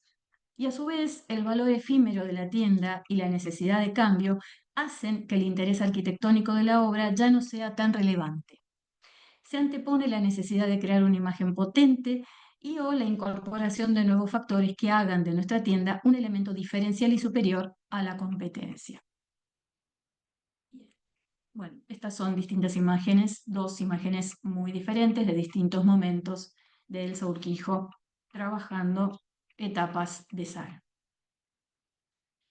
El siguiente artículo resulta muy interesante porque hace un puente entre la escultura tradicional y la actual manera de trabajar escultóricamente dentro del mundo 3D y del mundo digital. María Teresa Barranco Crespo desarrolla entonces, dice, este estudio tiene por objeto explorar la evolución de la escultura en la creación de personajes animados, destacando el papel fundamental que ha jugado las esculturas tradicionales y digitales en el diseño y desarrollo de personajes. A lo largo de la historia, las escultoras han sido clave en la creación de personajes que han capturado la imaginación del público y han influenciado la industria de la animación. Para alcanzar este objetivo, se revisará literatura, artículos, libros sobre la historia del arte de la escultura, así como la contribución de las escultoras tradicionales y digitales en el mundo de la animación. Lógicamente, hace una profusa introducción, investiga sobre todo antecedentes y contexto, y luego declara, la escultura contemporánea ha evolucionado de manera significativa, adaptándose a los cambios tecnológicos y sociales que definen el arte en el presente. Mientras que las técnicas tradicionales como el modelado en arcilla, la talla en piedra o la fundición en bronce siguen siendo fundamentales, hoy en día los escultores y las escultoras exploran nuevos materiales y métodos innovadores para ampliar los límites de esta disciplina. Uno de los avances más destacados es la integración de las tecnologías digitales en el proceso creativo y el advenimiento de herramientas como el modelado 3D y la impresión 3D que han transformado la manera en que los artistas conciben y se aproximan a este tipo de obras. Así entonces empieza a armar una conexión entre las esculturas tradicionales y las escultoras tradicionales y la industria de la animación, lo que dice que no han sido ampliamente documentadas, en parte porque ambas disciplinas han evolucionado siguiendo trayectorias diferentes. Es así entonces que existe un vínculo inherente entre ambas, especialmente en el ámbito del modelado y la creación tridimensional de personajes. Las escultoras tradicionales, expertas en su trabajo con materiales físicos, son hábiles en el desarrollo de proporciones, volúmenes y detalles anatómicos. Estas habilidades resultan muy útiles cuando se trasladan, ¿no?, al mundo de la animación, donde la tridimensión de los personajes resulta ser esencial. Quiere decir que es interesante esta transposición, este viaje desde lo que era a mano, artesanal, donde la técnica se tenía que adquirir y se tenía que dominar sí o sí, pasando por distintas materialidades, cómo esto viaja en la conceptualización hacia el mundo de lo digital. Esto que estoy diciendo para mí es súper relevante porque muchas veces se cree que solamente manejando lo digital o se tiene la ilusión que con tener el software ya se sabe todo, ya se puede hacer todo. Hay todo un tema ilusorio en relación al manejo de la tecnología como exenta de esfuerzo y realmente necesita un gran esfuerzo y a su vez una gran conexión con el mundo de la realidad, es decir, tanto lo real alimenta lo virtual. Nosotros de momento no somos virtuales nada más, a pesar de que el mundo virtual haya avanzado mucho sobre nuestras vidas. De alguna manera dice que en la industria de la animación, sobre todo en producciones de stop motion o en la creación de maquetas para películas CGI son imágenes generadas por computadora, el modelado físico es fundamental para lograr una previsualización precisa. Este proceso permite a los animadores proyectar en 3 dimensiones cómo un personaje puede moverse, interactuar con su entorno y cómo se verá en diferentes ángulos y situaciones lumínicas. Aunque hoy en día gran parte de este trabajo se realiza digitalmente, muchas producciones aún recorren al modelado físico en las primeras fases para obtener una representación tangible de los personajes. Este artículo tiene también un gran desarrollo a nivel técnico, porque expresa técnicamente cómo se generan, cómo se hace este puente. Y es muy interesante también que pasa por la metodología de la escultura digital, la explica muy didácticamente, para luego dar una serie de ejemplos de escultoras digitales en la animación. Busqué guiándome con este artículo, obviamente todo esto que estamos diciendo, tanto lo que desarrolló María del Mar con sus investigadores y esto que estoy tratando de reseñar, Está abierto para que cada uno de los que está aquí y todos los que acceden a la publicación puedan explorarla y leerla, porque sirven un montón no solo para aprender, sino también para dar clase, ¿sí? Para poder emplearlas dentro del aula. Ella va citando, entonces yo fui buscando algunas imágenes para también hacer más permeable la información. Ella habla de que algunas mujeres actuales, escultoras digitales, es decir, que transponen, que traspasan, ¿no? Que trasvasan este conocimiento escultórico y lo pasan al mundo digital, son Carmen Córdoba González, una talentosa artista que ha demostrado su capacidad multifacética en el ámbito de la animación. No solo dirigió, escribió, editó y produjo su propio cortometraje. Aquí está la carátula o el póster de Roberto, en donde también diseñó los personajes de la obra y que a su vez no solo tuvo un éxito rotundo, sino que también fue nominada a los premios Goya. Luego menciona también a Carolina Cardoso. Carolina Cardoso es una LED Modeling Artist en un estudio que se llama DNEG, uno de los estudios de animación y efectos visuales más importantes a nivel mundial. Su trabajo ha sido fundamental para la película Nimona, una aclamada producción para Netflix. Luego menciona a Cecilia Andalón Delgadillo. En este caso, es una talentosa escultora y artista mexicana que alcanzó gran notoriedad por su trabajo en la película Pinocho de Guillermo del Toro, en la que contribuyó como creadora de modelos. Este largometraje de animación stop motion ganó el Oscar a la mejor película de animación en 2023. Es decir, que esto también alienta, ¿sí?, a que cada uno de los estudiantes que están involucrados, ¿no?, en este gran desafío de involucrarse en la animación digital, encuentre estímulo en ver que puede desarrollar y que tiene un campo de acción enorme. Matty Bowden es una escultora y modeladora destacada en el campo de la animación stop motion. Su especialidad es la creación de escenarios y decorados para películas animadas.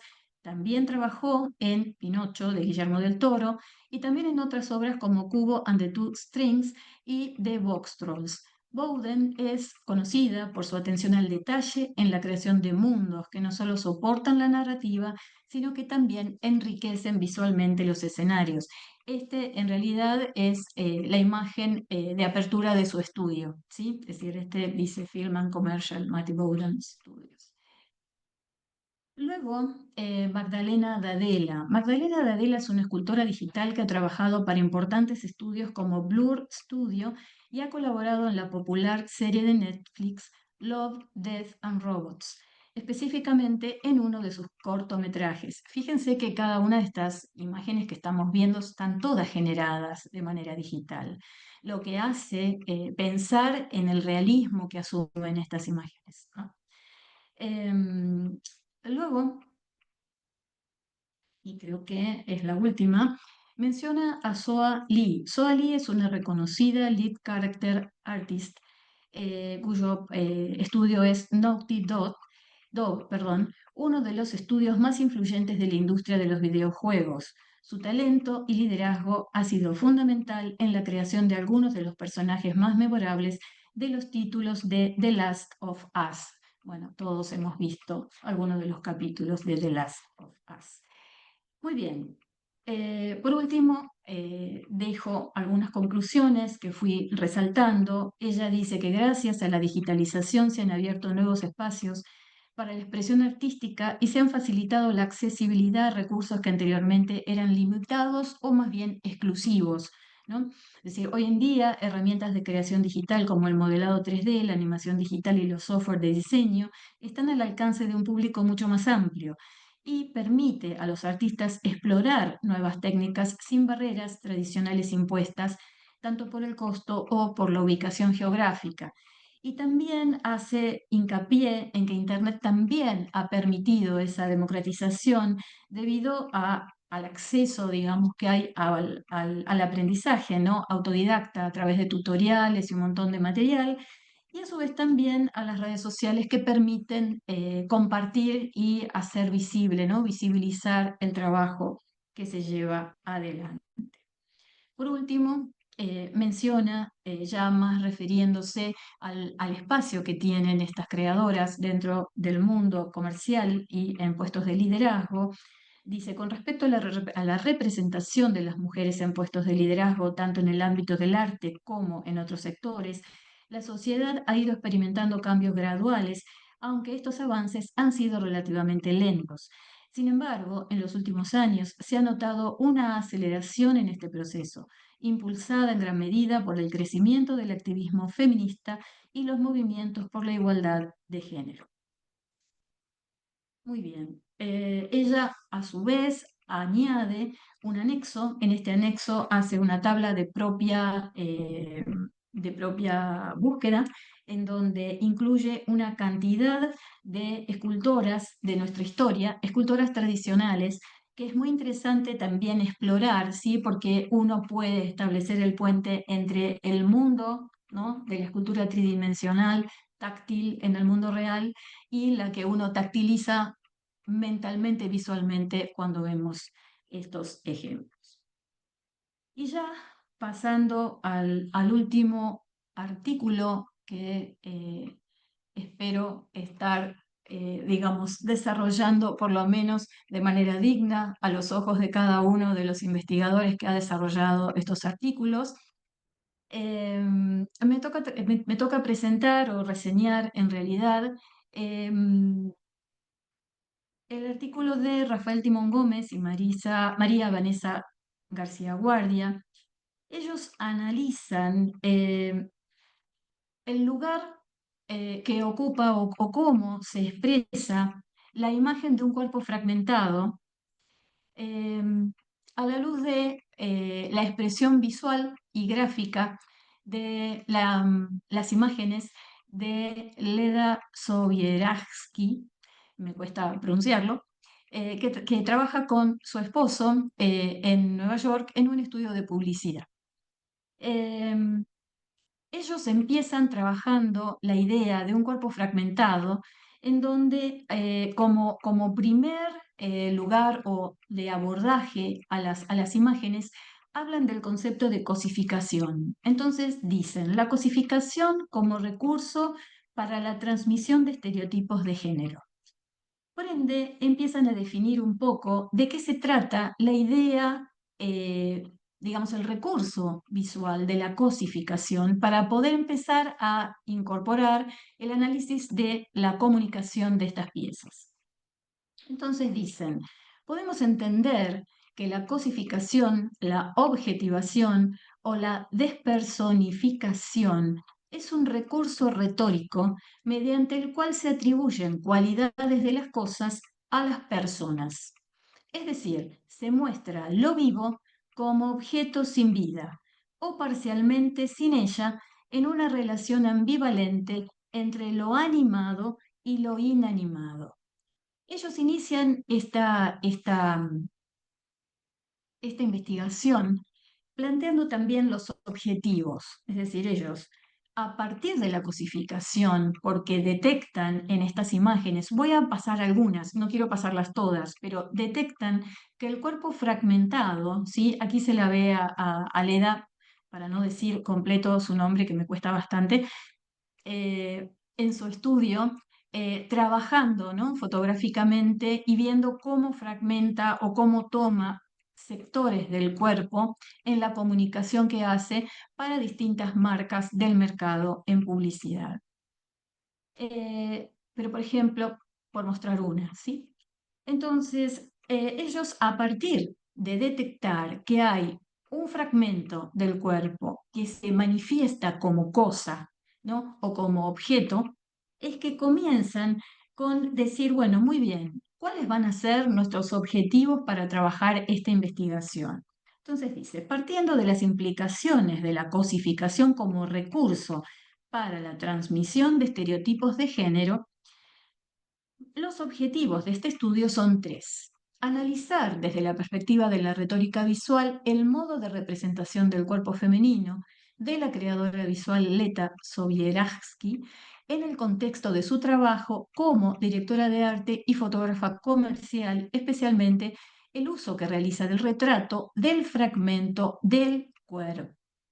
En segundo lugar, se pretende estudiar cómo ese recurso que se entiende transmisor de significados es utilizado por Leda Sobieski o no para tratar la imagen del cuerpo femenino de forma estereotipada en un contexto, el publicitario, tendiente a la simplificación de los mensajes. Y por último, explicar las conexiones de las imágenes en las que Leda Sobieski utiliza el retrato del fragmento del cuerpo con un concepto estético, como el de lo grotesco, y descifrar la relación de este con algunas figuras propias de la retórica visual mediante el análisis de dichas imágenes. Todo este artículo va analizando distintas imágenes en donde se van mostrando distintas campañas, en donde Leda Sobieski va haciendo gala, digamos, de su peculiar estilo. Leta Sobieski nace en Nueva York, se define como una artista y diseñadora y forma parte de un estudio, el estudio Wade and Leta, que codirige junto a su marido Wade Jeffrey. Su trabajo es variado y abarca la dirección de arte, el diseño gráfico, la fotografía, la escultura para instalaciones, el diseño de producto, el branding o el video. Como se mencionó en esta investigación, nos centraremos en su desempeño como directora de arte y fotógrafa en campañas comerciales en las que utiliza el cuerpo fragmentado como recurso visual. Voy a pasar un poquito para adelante para que vean, porque acá están las imágenes en blanco y negro, algunas, pero cuando se empiezan a ver en color las imágenes, las campañas en general son para objetos de estilo de vida, como pueden ser medias, como pueden ser relojes, como pueden ser pañuelos, ¿sí? En general, objetos, ¿no? Entonces, esos objetos ingresan dentro de la imagen del cuerpo, donde los cuerpos también, como están fragmentados, como están sectorizados, ingresan en un diálogo con otros cuerpos, que son los de la venta. Aquí van a ver cómo se manifiesta el color, las imágenes son muy abstractas, son de tonos planos y hasta pueden entenderse casi como lúdicas. Estas son desde mi propia perspectiva y sin querer avanzar sobre los aspectos que los doctores en este artículo analizan. Ellos van pasando por cada una de estas imágenes y van referenciando y analizando una por una, muy, como les diré, muy pormenorizadamente. Lógicamente, como no tenemos el tiempo ni tampoco yo la autoridad como para hacerlo en este caso, lo que voy a ir detectando son algunas de las frases, las más importantes, en donde, por ejemplo, ellos no dejan de pensar no solo en el juego, que eso es algo que quizás estoy añadiendo yo, sino también referencias hacia lo fantástico y referencias hacia lo onírico, ¿no? Es decir, hay todo un componente surreal en estas campañas, en donde también aparecen situaciones en donde se anuncia ya una idea que ellos desarrollan mucho y es la idea del grotesco. Tanto es así que lo explican muy pormenorizadamente. Es muy interesante este artículo porque no dejan de recurrir a cómo el arte se expresa de manera canónica, ¿no? Y cómo distintos analistas y personalidades del arte históricas han analizado la visualidad del arte en sí mismo, es decir, que recurren al arte para poder analizar las imágenes y la visualidad de Leta Sobieski. Tanto es así que explican de qué se trata el grotesco. Algunas de estas imágenes resultan tener un componente grotesco mayor que otras. Entonces, por esa razón, ellos dicen, como se mencionó, el grotesco es un concepto estético difícil de definir.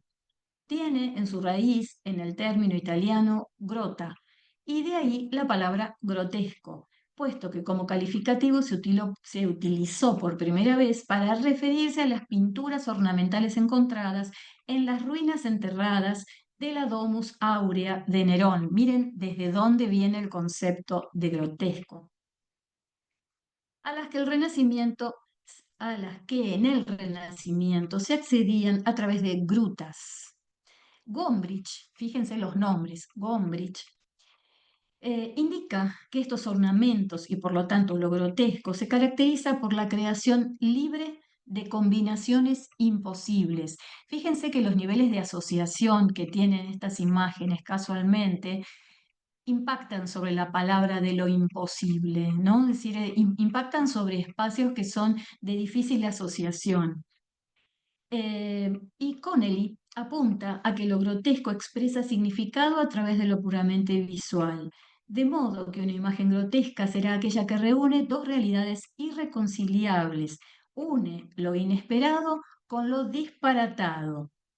Kaiser define lo grotesco como un mundo enajenado, aquel que en un tiempo nos resultaba familiar y confiado y que de repente nos desvela su naturaleza extraña e inquietante. La palabra inquietante también aplica muy bien a estas imágenes. Aquí, por ejemplo, no todas estas imágenes están dentro del artículo, algunas de estas imágenes yo las busqué dentro de la página de Leda Sobieransky para iluminar un poco más las imágenes que estaban en blanco y negro dentro de las campañas. Algunas están en vía pública, es decir, que ellos desarrollan todo el desarrollo completo. Y de pronto también tienen algunas argumentaciones visuales que quizás no están desarrolladas aquí y que nuevamente me permito de alguna manera comentar, porque de pronto en las campañas tradicionales, en donde el cuerpo femenino es intervenido y es tratado como habitualmente se trata dentro de las campañas, en general los cuerpos son muy expuestos, se muestran los rostros, hay actitudes que están trabajando probablemente cuestiones eróticas. Sin embargo, en estas campañas, fíjense que no, que los rostros están ocultos, están como saliendo casi, como en este caso, de una ventana. Es algo insólito y lo único que uno puede ver en esta imagen, que es casi como que se hubiera caído, ¿no?, por detrás de la ventana, solo uno puede ver asomando, ¿no?, este detalle que está casi como un detalle que destella en todo este fondo monocromo. No está el rostro, no está el cuerpo, solo son fragmentos. Entonces, hay toda una intencionalidad también que creo yo está interesada en subvertir la imagen tradicional de la publicidad, ¿no? Es decir, ir en contra de lo establecido, ¿no? Lo que habitualmente hemos naturalizado como recurso publicitario a la hora de vender un producto, lo cual también, de alguna manera, es como si pateara el tablero, ¿no?, en relación a cómo se dice o cómo se demuestra el recurso visual a la hora de la publicidad. Por aquí también habla, en definitiva, dicen ambos doctores, para Kaiser lo grotesco se basa en el absurdo y sin duda estas imágenes recurren al absurdo, ¿sí? Recurren al absurdo. Aquí está en color nuevamente. Recurren al absurdo y dice que provoca a veces risa nerviosa o a veces terror. Convengamos que algunas de estas imágenes inducen el terror. Cuando uno ve estas imágenes con estas uñas escapándose como debajo de un pan, es una cosa un poco hasta desagradable. Entonces, más adelante dice que este efecto lo que produce es algo así como asombro, que surge cuando una realidad transgrede las categorías habituales y no podemos reaccionar ante ella de otra manera. Así, de esta manera, Carroll indica que el principio estructural dominante de lo grotesco es la desestructuración de nuestros conceptos habituales, nuestras expectativas relativas al orden ontológico y natural. Es decir, de alguna manera estas imágenes subvierten lo que habitualmente esperamos ver a la hora de hacer una publicidad, donde habitualmente se utiliza de una manera prácticamente natural, aunque no es lo correcto, un cuerpo sexualizado. Más adelante, entonces, finalmente llegan a. Todas estas están de alguna manera unidas y expresadas en las conclusiones. Yo las fui cruzando para hacerlo un poco más ágil. Finalmente dice: observando las imágenes analizadas, constatamos que en todas ellas podemos encontrar por lo menos una representación grotesca del cuerpo con mayor o menor intensidad. Finalmente, y para cerrar este artículo, ellos dicen que si bien el trabajo de Leta Sobieransky en las imágenes analizadas no rehúye la estilización del cuerpo, por lo que no se puede afirmar que el modo en que se lo representa, aunque hayamos afirmado es grotesco, atienda a estéticas cercanas al feísmo. Y también dice que los cuerpos de Sobieransky no renuncian a la proporción de las formas, no son deformes ni exageradas en sus rasgos, pero comparten el escenario con realidades opuestas que provocan desconcierto, sumiéndose, como hemos explicado, en el terreno de lo grotesco, de lo ambivalente y de lo absurdo. Y por último, en este sentido, es que consideramos que las imágenes asumen una función en el discurso publicitario, alineándose con una cierta mirada que se pregunta por la vigencia de los estereotipos de género tradicionales y que reconoce el juego con los mismos con regocijo. Es decir, que de alguna manera ambos diseñadores están jugando con la idea de los estereotipos y de algún modo también los están tratando de vulnerar. Finalmente, bueno, estas son las imágenes. Voy a dejar de compartir.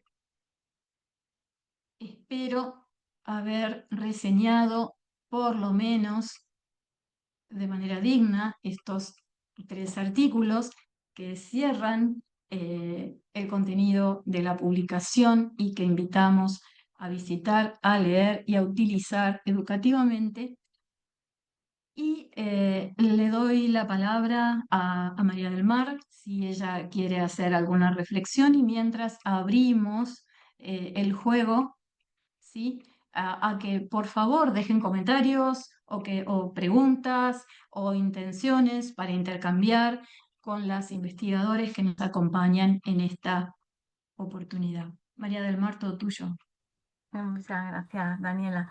Yo sí quería hacer 2 comentarios a 2 artículos. Por una parte, el de María Teresa, el de las escultoras, es algo, bueno, cuando yo lo leí es algo que me di cuenta enseguida, pero hasta que no lo leí no caí en algo que es bastante lógico.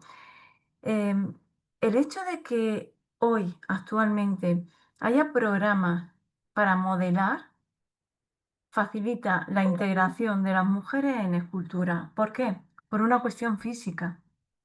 Sí, yo físicamente puedo modelar barro, pero yo recuerdo de joven que me apunté a un curso de escultura en piedra y eso pesaba, bueno, es imposible, no tenemos la misma fuerza física en los brazos, es una cuestión biológica. No digo que no podamos, hay muchas mujeres escultoras que han podido y que lo hacen muy bien, entre ellas Trinidad de la Cámara, pero yo personalmente no podría. Entonces, el hecho de la existencia hoy de estos programas que facilitan el modelado, yo creo que nos da la oportunidad a algunas mujeres, entre ellas yo, de poder modelar en el ordenador. Eso no quita que hay que saber, como tú bien decías, proporciones, etcétera, etcétera, ¿no? Pero creo que eso facilita la labor a las mujeres escultoras por una cuestión física. Y también quería comentar algo del artículo de Rafael y de Vanessa. Ellos trabajan muchísimo lo grotesco y trabajan, claro, qué es la belleza, ¿no? La belleza, lo grotesco es bello, y hay aquí un juego en el que podríamos entrar a debatir. Yo personalmente siempre he sido muy crítica con la cosificación femenina, ¿no?